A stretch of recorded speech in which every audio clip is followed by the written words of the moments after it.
En este material vamos a hacer algunos comentarios respecto al test del animal.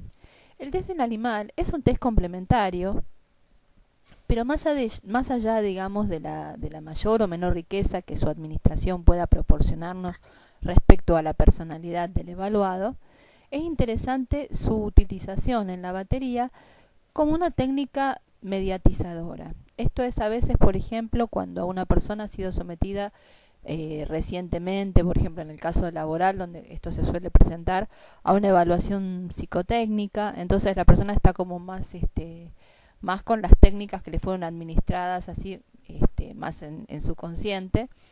Por lo tanto, es una buena manera también de tomar técnicas que nos proporcionen una información, pero que no sean de las más utilizadas. Por lo tanto, no tiene un lugar específico en la batería. La podemos tomar al inicio, la podemos tomar en la mitad de la batería. Particularmente en el ámbito laboral, estaría bueno tomarla como una batería de preselección, es decir, como hemos comentado en muchas oportunidades, siempre previo a tomar la decisión de hacer una evaluación psicotécnica más profunda de un postulante, es bueno saber si ese postulante se va estar afín, digamos, al tipo de puesto que se necesita cubrir. Entonces, ¿para qué tomar por ahí una batería a una persona que a lo mejor por alguna razón no reúne, digamos, todos los requisitos? O por ahí reúne los requisitos, pero su personalidad no se ajusta bien a la cultura de la organización o a las personas con las que tiene que relacionarse. El test del animal es un test sencillo de administrar, tiene como un par de etapas, un par de pasos, que son los siguientes. Vamos a recordar la consigna, más allá de que lo hemos hecho también en otros materiales. La consigna es sencilla. Primero se le dice a la persona que bueno, que trate de pensar en un animal que le guste. Una vez que la persona dice, bueno, sí, ya se me ocurrió, bueno, ahora lo que le vamos a pedir es que lo dibuje. En ese caso le damos la hoja en sentido vertical. Le damos la hoja en sentido vertical. Muchas veces por ahí pueden argumentar, bueno, no sé dibujar, como también sucede en el resto de las técnicas gráficas. Se le dice que no importa, lo importante es que lo dibuje, digamos, como él pueda. A veces dice que se le ocurre, por ejemplo, más de un animal. En ese caso uno toma nota y después se le pide, como si fuera en el cuestionario desiderativo, donde a veces aparece esto también, que elija el que más le guste para graficar. Bien, una vez que ya hizo el dibujo, le decimos, bueno, ahora le pedimos que cuente una pequeña historia sobre este animal que dibujó. Que invente, que imagine una historia con este animal y que le ponga un nombre.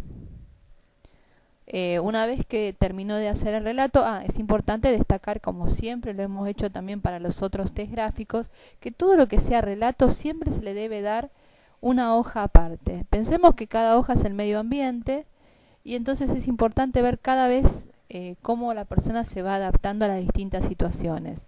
Por otro lado, a veces el hecho de que sea en la misma hoja, cuando el dibujo no es pequeño, hacen que terminen escribiendo por alrededor de los dibujos, entonces hay mucha información que se pierde, sobre todo aquellos también que tienen un conocimiento de la técnica grafológica, que sería un doble aprovechamiento, digamos, del mismo material. También es importante recordar que todo lo que es este relato, siempre, bueno, además de ser escrito en hoja aparte, que siempre, obviamente, tanto para los dibujos como para la escritura, utilizamos la hoja tamaño carta, que sea con virome. Las viromes sencillas, comunes, que no sean las tipo float y no sean unas simples BIC o cualquier virome común que, por supuesto, funcione adecuadamente. Siempre debemos tener las 2 o 3 viromes, digamos, de más como los lápices para nuestro trabajo. Bien. Una vez que la persona entonces dibujó, eligió el dibujo, lo dibujó, hizo el relato, le pedimos finalmente que ponga un título a su historia y que firme. Bien, una vez que tenemos eso, entonces ya tenemos nuestra producción. Este test se puede tomar en forma colectiva porque ya no es tan importante por ahí el tema de, no es como en el HTP en donde sí tenemos que ver la secuencia. Digamos, esta es una técnica complementaria, pero no por eso no va a dejar de aportarnos información. ¿Qué información puede darnos? Aspectos más nucleares o más destacados de la personalidad. Entonces, también al igual que el test del garabato, todo lo que tenga que ver con la simbología animal, también va a estar relacionado, pone en juego todo lo que es la dinámica pulsional. El animal siempre está relacionado con una parte, con algo instintivo, por lo tanto también la elección del animal nos va a dar cuenta un poco de el tipo de impulsos actuales que digamos que están presentes en el sujeto, su equilibrio, el equilibrio no pulsional. No es lo mismo dibujar una víbora, un cocodrilo, un tigre, animales más o menos feroces, digamos que también como en otros casos de dibujo, utilizamos todo lo que es la simbología del animal. Esta técnica fue aportada por el psicólogo Levy, citada en el libro de Hammer sobre test proyectivos. Es una técnica que no tiene gran bibliografía de interpretación, por lo tanto depende también mucho de la experiencia del evaluador. Pero siempre, digamos, su análisis va a estar sostenido en estos tres elementos. Las pautas formales, ¿sí? O sea, el trazo, la ubicación espacial, el emplazamiento, el tamaño. El análisis del relato, desde un punto de vista semántico, su coherencia, su cohesión, la temática que plantea. También siempre es importante, tanto en el HTP como en cualquier test gráfico en donde pedimos un relato, la articulación e integración que debiera haber entre lo que se dibuja y lo que se relata. Muchas veces el relato no condice con el tipo de dibujo. Bien. Por otra parte, también sumamos a aquellos que tienen conocimiento de grafología, la lectura grafológica obviamente del escrito. Por lo tanto, para el que es grafólogo también es una herramienta interesante en el sentido de que tiene una información psicológica sumada también a la grafológica que obtengan. La administración es tanto para niños como para adolescentes y adultos, por lo cual también es otra de sus ventajas. En general no demanda mucha cantidad de tiempo, salvo que haya alguna cuestión particular que se haya activado en el tipo de animal elegido. En el caso de los niños, el animal es el hecho de dibujar animales o pensar con animales, como es por ejemplo en el cat animal, que tienen que imaginar una historia a partir de una lámina, es algo que es más afín al funcionamiento psicológico y la dinámica psíquica de los niños. El animal, como dijimos, siempre va a vehiculizar aspectos ligados a lo más primitivo.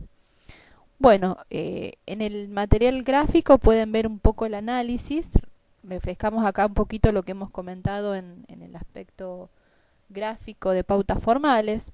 El dibujo es de un perico, es un loro, ¿sí? Como sabemos es un animal pequeño, entonces también es importante, como en el caso del cuestionario desiderativo, ver el consenso cultural, digamos, o sea, lo que se asocia a ese tipo de animal. El loro es un animal que está muy desarrollado en su comunicación, ¿no? Es muy ruidoso, es de un tamaño pequeño, es bastante vulnerable por ello, y sobre todo también es un animal gregario, ya que se mueve en bandadas para buscar su alimento y en sus convivencias. Por lo tanto, también al elegir un animal así, la persona nos está dando bastante información de algunas características de su personalidad. En este caso, dado el tamaño que tiende a pequeño, la ubicación central, un trazo limpio, nos habla de que hay mecanismos de adaptabilidad y de control y de cierta vulnerabilidad. Por supuesto, después pueden volver a ampliar esto en el material escrito.